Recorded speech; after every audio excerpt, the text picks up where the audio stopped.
This is the Citroen DS3 Cabrio, which I've been running for a few days. I've enjoyed driving this car. It's really good fun.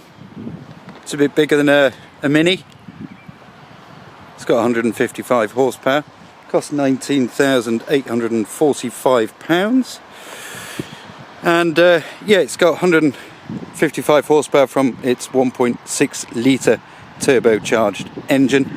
Does 0 to 60 in 8.2 seconds. And it's meant to return 47 miles per gallon, but so far I haven't got anywhere near that. I'm running about 35 miles per gallon. It's great fun on the road. I'll take it for a drive in a minute and show you, but it looks good. It's not a traditional cabriolet, only the purple section on the top folds back. Let's have a look round it. First of all, I'm going to show you the stupidest thing in the world, which is its boot. I actually did go shopping before and tried getting my shopping bags in there successfully, but it's a bit of a pain. Right, let's have a look inside. Quite pretty inside. In fact, the interior is really good.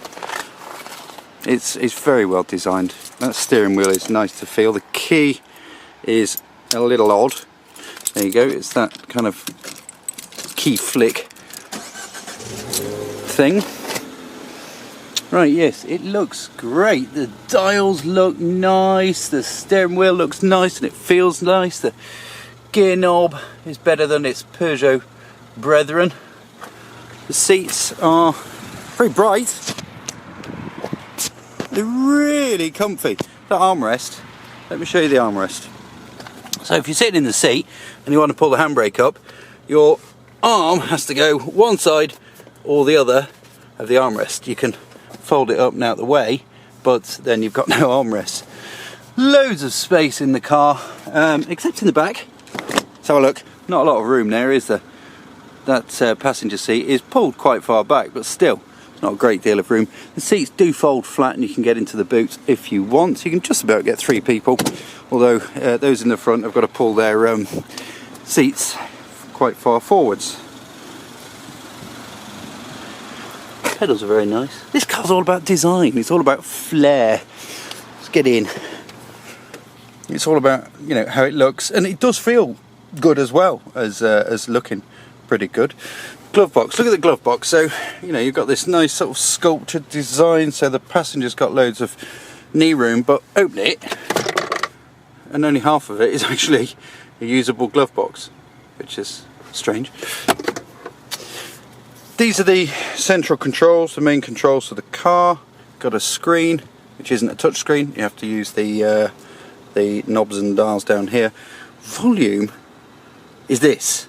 This does, you know, you go through menus, but you do find yourself going to change the volume in the car and turning that, and then you might change the radio channel or something like that. Talking of which, radio, FM only, no digital, which is not very good in a car that's nearly £20,000. You can have digital radio as an optional extra.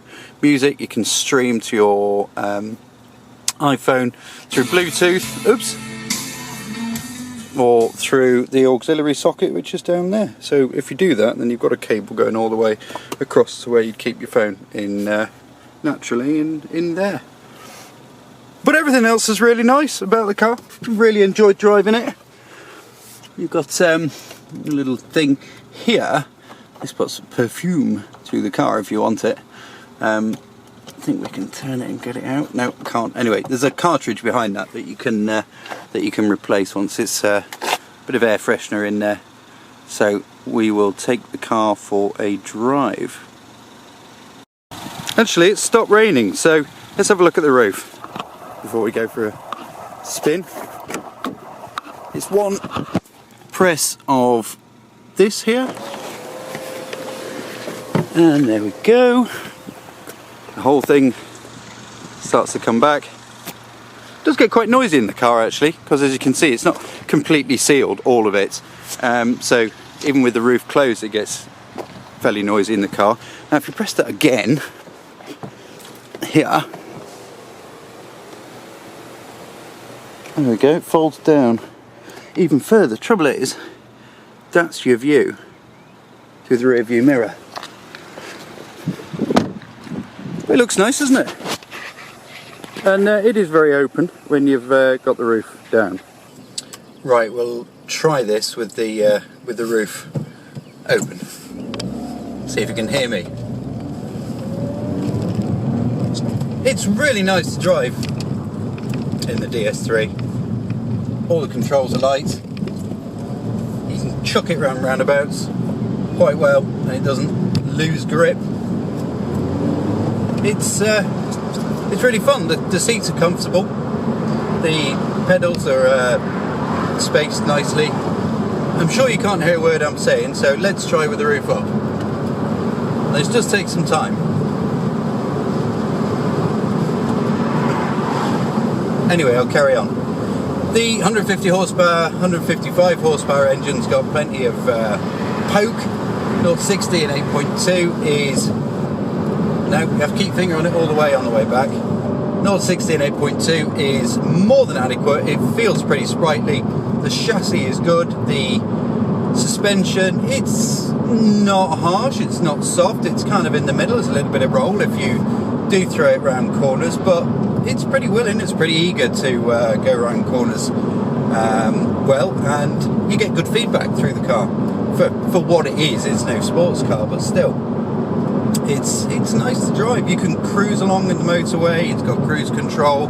It's got automatic rain sensing wipers. It's got automatic headlights.